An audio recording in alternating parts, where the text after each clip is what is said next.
It's that wonderful time of year when the garden is reawakening and springs into life, but along with all the beautiful bulbs and the lush green growth comes, of course, the weeds.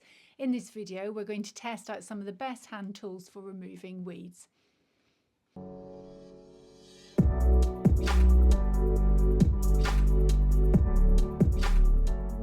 Hello and welcome to Murphy's Garden, and we all have our favourite go-to tools in the garden, the ones we reach for every day.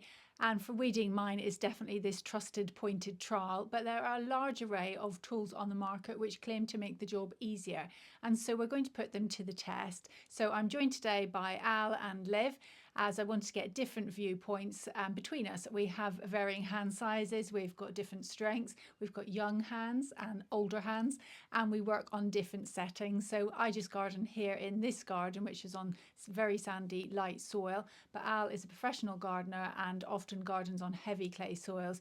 Liv has worked on other gardens as well as this one, and also in a nursery, so she can bring a different perspective too. So let's begin.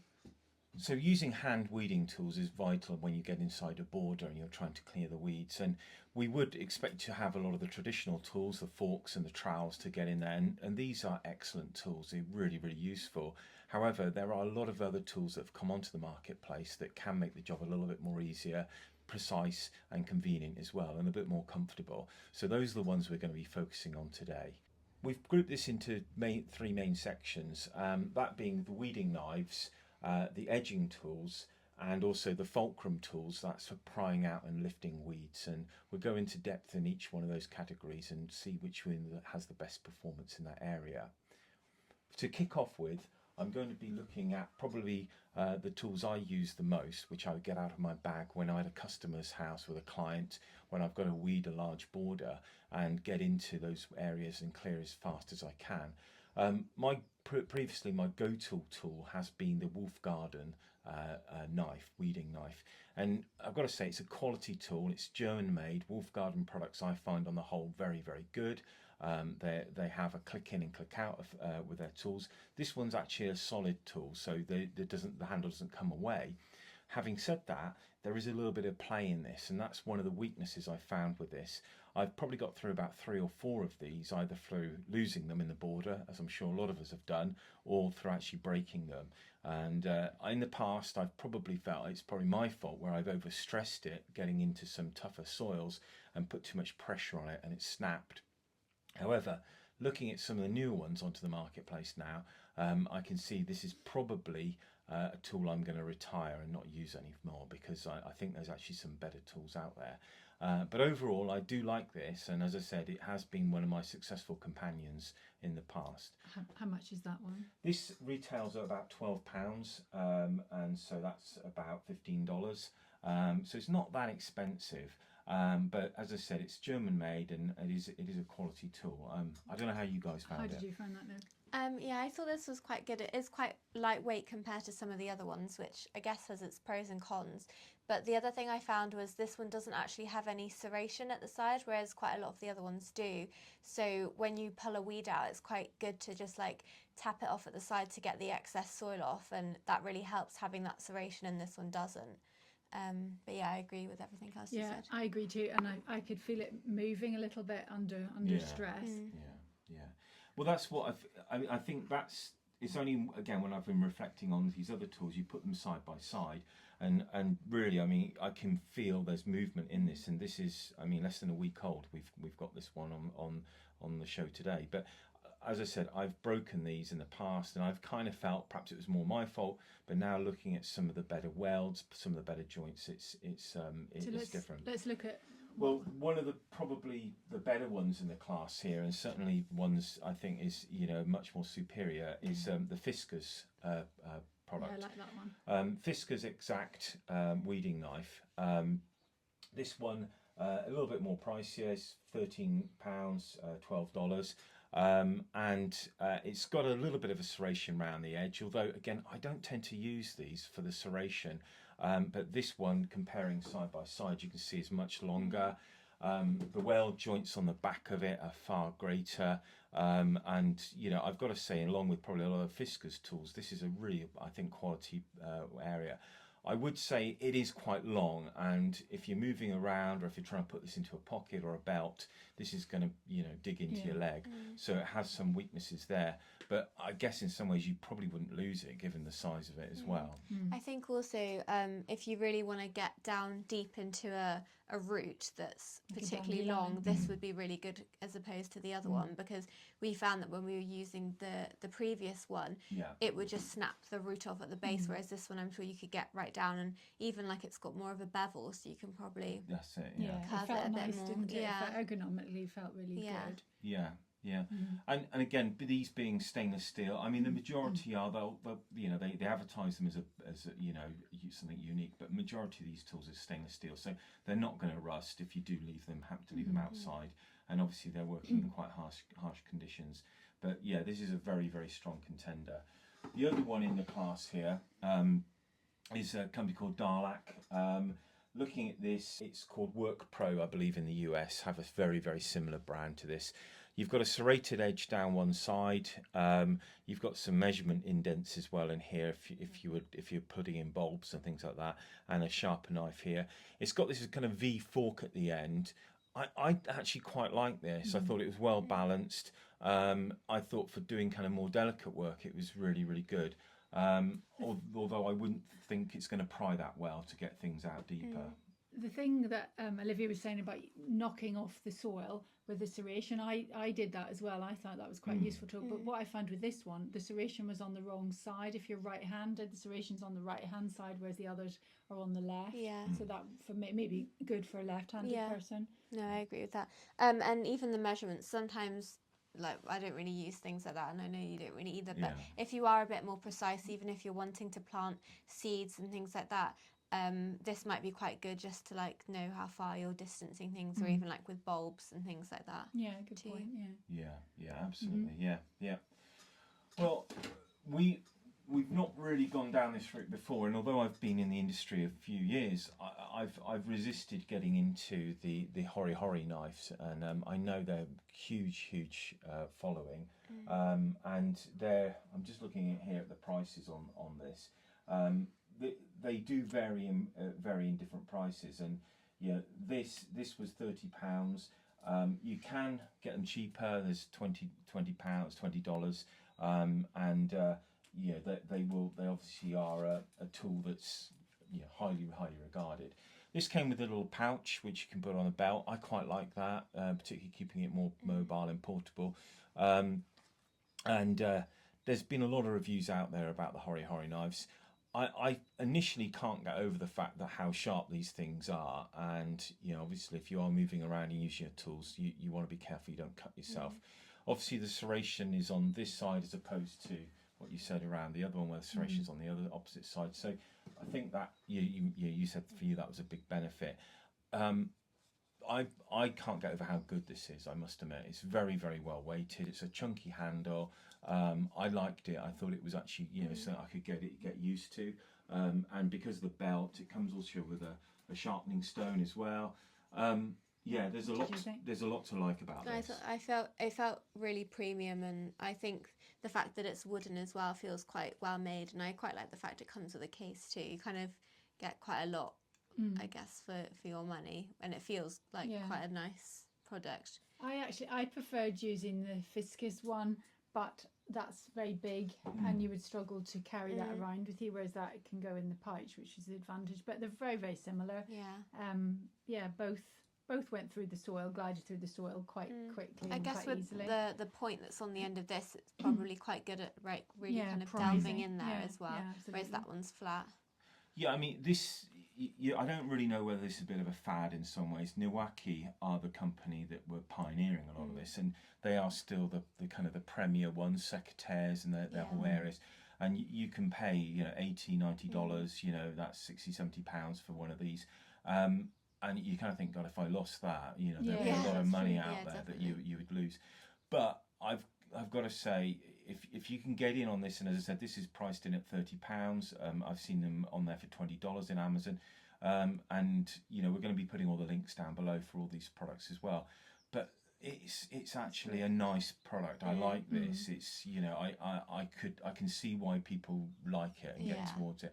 I'm still not convinced about all this serration. I wouldn't go into, bramble cutting and things like this. I'm not really sure. I'm more into actually getting onto the soil and things like that. But yeah, It probably has other uses though, doesn't it? Yeah, I don't know. Yeah. I mean, I'm a bit old school. I always carry a pocket knife with me. I think gardening is, a pocket knife is essential to, cutting string and getting things tied in. There's a million uses for that. But yeah, I could see this is really got some, and also because the metal goes through to the handle as well, you have got that leverage. You don't feel this is kind of bending or going to come out of shape from Yeah, it. it's a quality thing. A lovely gift as well. Yeah, It looks- yeah. looks But good. like I said, you've got to remember you've got a sharp item there and a blade. But yeah, really, really interesting. Okay, let's move on to the next. So I'm just going to briefly talk about we call these patio knives, weeding knives as well. More of a specialist tool in the sense that you probably aren't going to carry these into every garden side that you're going to look at. But if it's hanging in your shed, or if it's, for me, it's in my van, you know that whether you've got to go into on a paving or patio area or something where it's a crevice, these can be great. I've got to say, I think Wolf Garden do better here. This is a more generic kind of standard one that you'd find with a smaller handle. I put the longer handle with this from Wolf Garden, and it kind of makes it a better tool. You can also use their much longer poles as well, so you can stand up and you can stand up and do it. Yeah, if you've got to do some work around there. But this clicking effect, this has seen plenty of use, and I we think quite it's like good. that, didn't we? Yeah, we were using that on our gravel driveway, and it worked really, really well to get out grass weeds and things like that. And I'm sure in like patios and things like that, it would work really well too.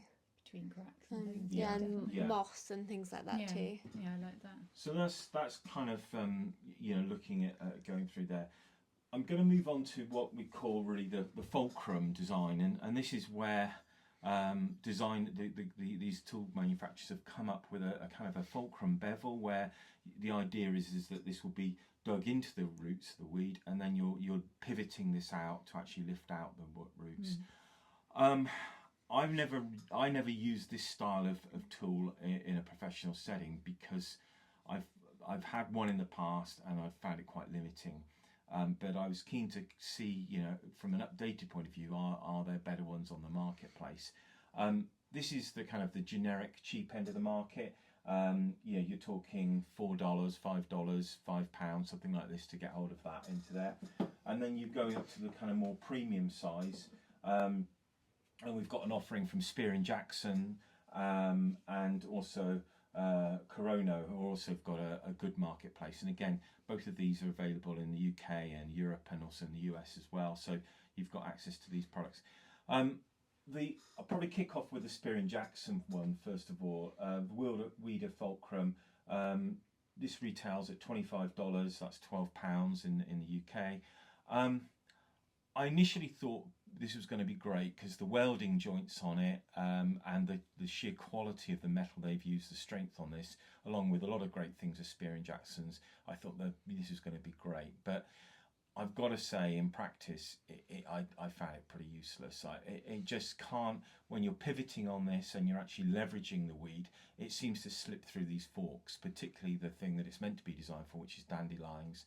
It simply just doesn't work. Anything with a tap root, you find that it just slipped through. Yeah. Whereas something with more fibrous roots, it was okay on, wasn't it? Yeah, we had some creeping buttercups, and we are using it again on there, but it seemed to be more effort to actually get it out. And this fulcrum effect, depending on the soil type, either just buries itself into the soil, or it doesn't really have an effect. This it isn't wasn't long really enough. long enough. No. Yeah, That's I think it's been a bit overly designed, to be honest. And I think as well, I don't know if anyone else has this, but whenever I'm weeding, I don't really want to be doing weeding. It's not kind of like I enjoy it. So for me, I would want to get it done quite fast. Yeah. And that feels like I have to do it one by one, and at a it's time. quite time consuming. Whereas I would want something that kind of turns the soil as well as I'm weeding, rather than just like pulling one up at a time. Yeah, I've got to say, I mean, when you look at the kind of cheaper end of the market,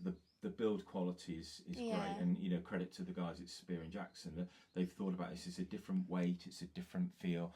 However, when it comes to actually working it, it's still it's limited. I would go for a weeding knife a bit over this. Yeah.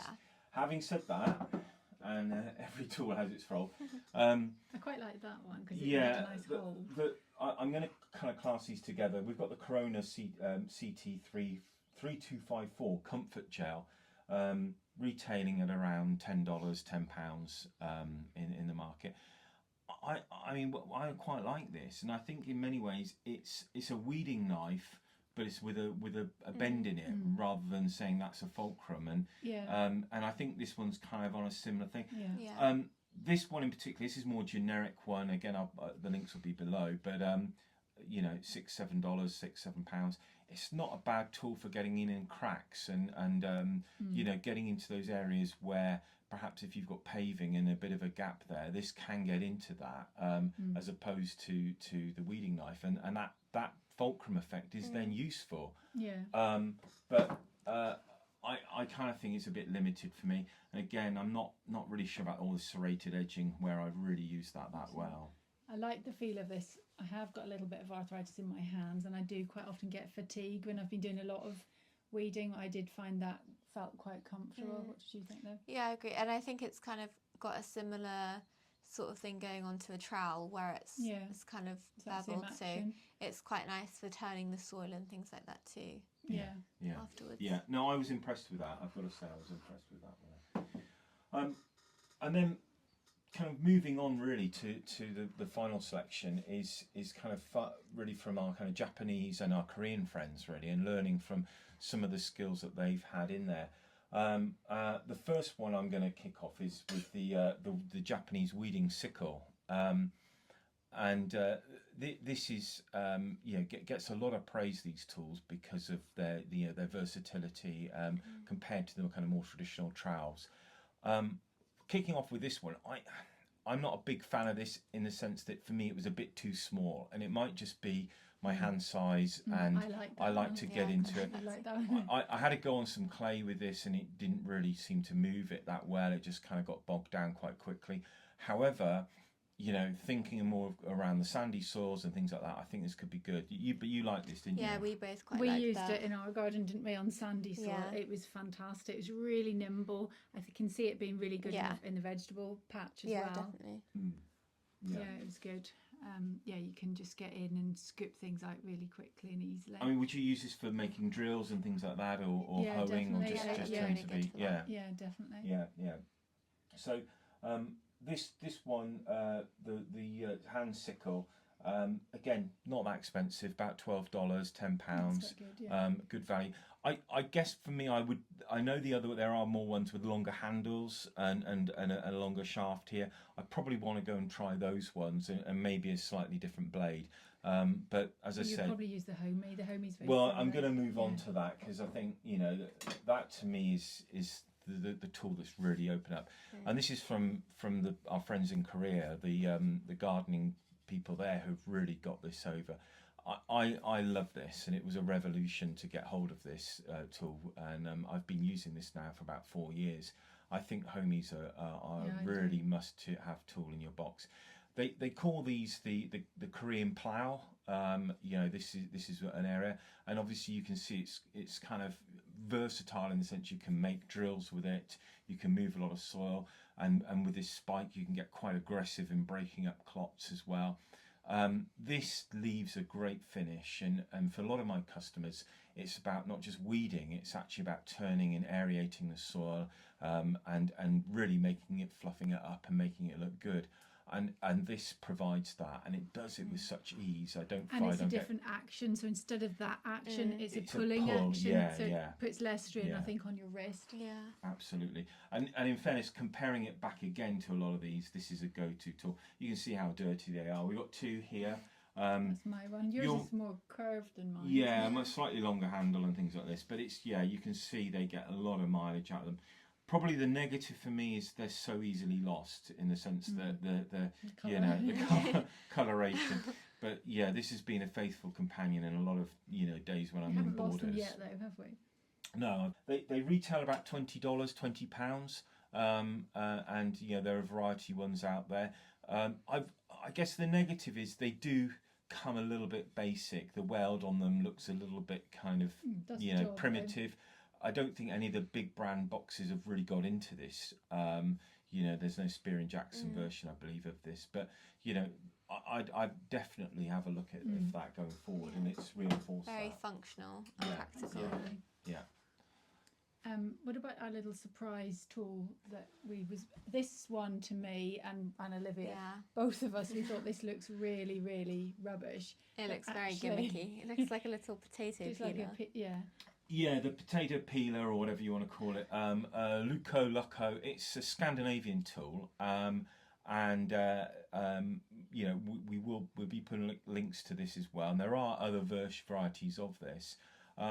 It's a double-ended tool, really used for scraping back the soil and lifting weeds. And this end, you're actually meant to be able to kind of dig a bit deeper into it, whereas this is for running over the soil. I kind of had this buried in my toolbox, and I forgot about this in many ways. I personally have used this in the past for when I've been doing a lot of beds and baskets, raised borders and things like this, for scraping off those very little weeds, not wounds, that are really good. And it's got a great function. But you guys really liked it. I was so surprised when I used it. It just does it so quickly, and if you've got quite a big area with a lot of superficial weeds that are all kind of on the surface, it just pulls them up so quickly. And I can imagine in the summer as well, it's kind of a similar concept to hoeing, like a border. Yeah. So you could just rake them all up with this and then just leave them to dry in the sun and just to die. But having said that, well, we did try it in clay soil and it didn't work as well. It got quite claggy and everything kind of got stuck on this. So if it's more kind of free draining, light soil, that works really well. Really good on our sandy soil, wasn't it? And quite good, because a lot of the other things you end up burying the weeds, don't you, in which you can then reroot, whereas with that, because it just runs along the top, they're all on the top, aren't and they? I can imagine, like when I was working in nurseries as well, all the liverwort weeds that were very, very annoying, literally everywhere, and I would spend hours just doing it with my hands, but that would be so good in bigger pots and the bases of trees and things like that, just to like scrape them out. Yeah. And I think the other final thing I wanted to touch on was a tool which I use, and you can see I use this quite often, is the Mattock, or it's a mini pick. And if you've got brambles in particular, which are deep rooted in there, or if you as you're weeding around, you come across those volunteered saplings that are put down. Realistically, no matter how long some of these other hand tools are, you've got to get right down into the root. If you've got a sycamore, that's kind of started to put its roots down, or a little ash sapling, and you need to get them out, or holly, this to me is a really good tool to use there. And again, I would carry this around with me, so it's a robust tool that can take quite a bit of a pressure. I think the thing I just wanted to mention about this is my little trowel, but what I like about it compared to an ordinary trowel, it's very pointed. It's a really pointed trowel, whereas an ordinary trowel looks flatter like that. And this is the thing I use all the time. I do use the Homi quite a lot, but other than that, this is the one I use all the time. So I wanted to test out all these other things to see whether it's worth me trialing other things, but as I say, this is my go-to.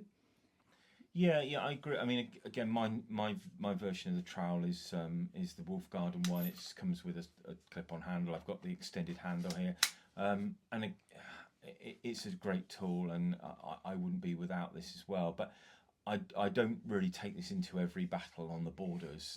For me, the long handle is quite useful if you're.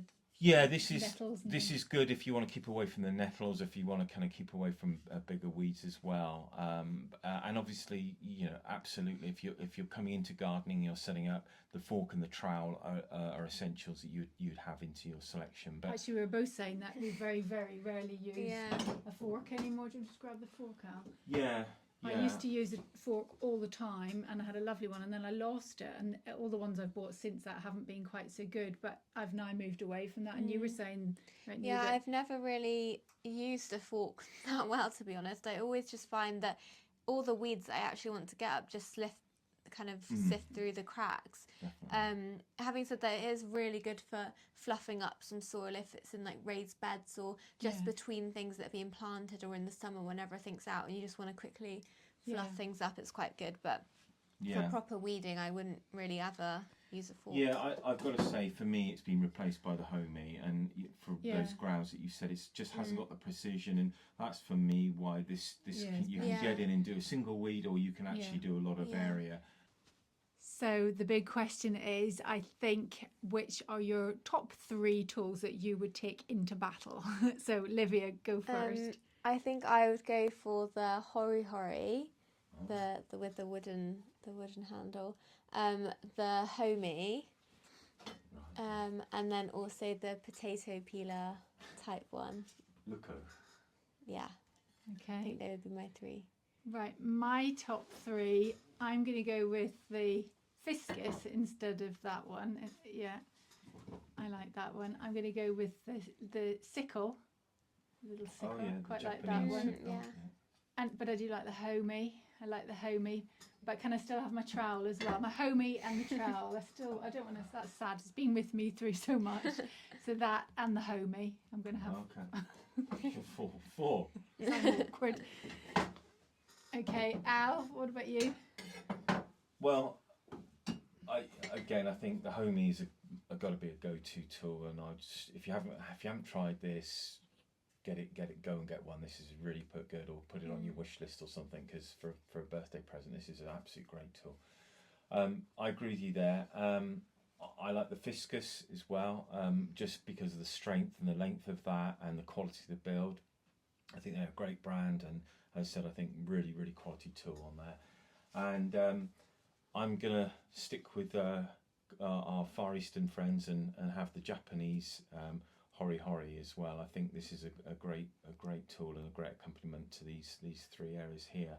I think they really will work well together. So yeah, that would be mine. So I mean, all in all, I don't think we find anything that was useless completely, was it? Everything had its place, and I think if you've got the room to have more, have a variety of stuff, then that's great. But if you're limited on space and what you can carry around the garden, but you were saying it's really quite good to have a little toolbox with as much in it as you can. Yeah, I mean, the last thing you want to do is go and put these tools into your weeding bucket, because we've all, from experience, you either lose it or throw it onto the compost bin or into a recycling bin. So yeah, avoid that. Have a container.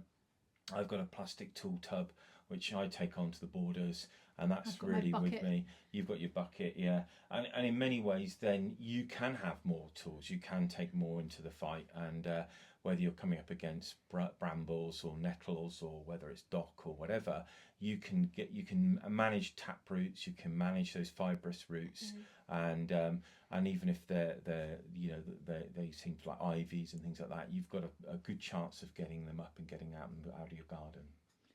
So those are our favourite tools, but I'd love to hear your experiences, if you've used any of these tools, what you think of them, or perhaps any other ones that you think are good. So drop a note in the comments if you find something useful. Other than that, if there's any other garden reviews or anything you want us to do on any other equipment, let us know. But thank you very much for watching, and join us again in the next video. Bye for now. Bye.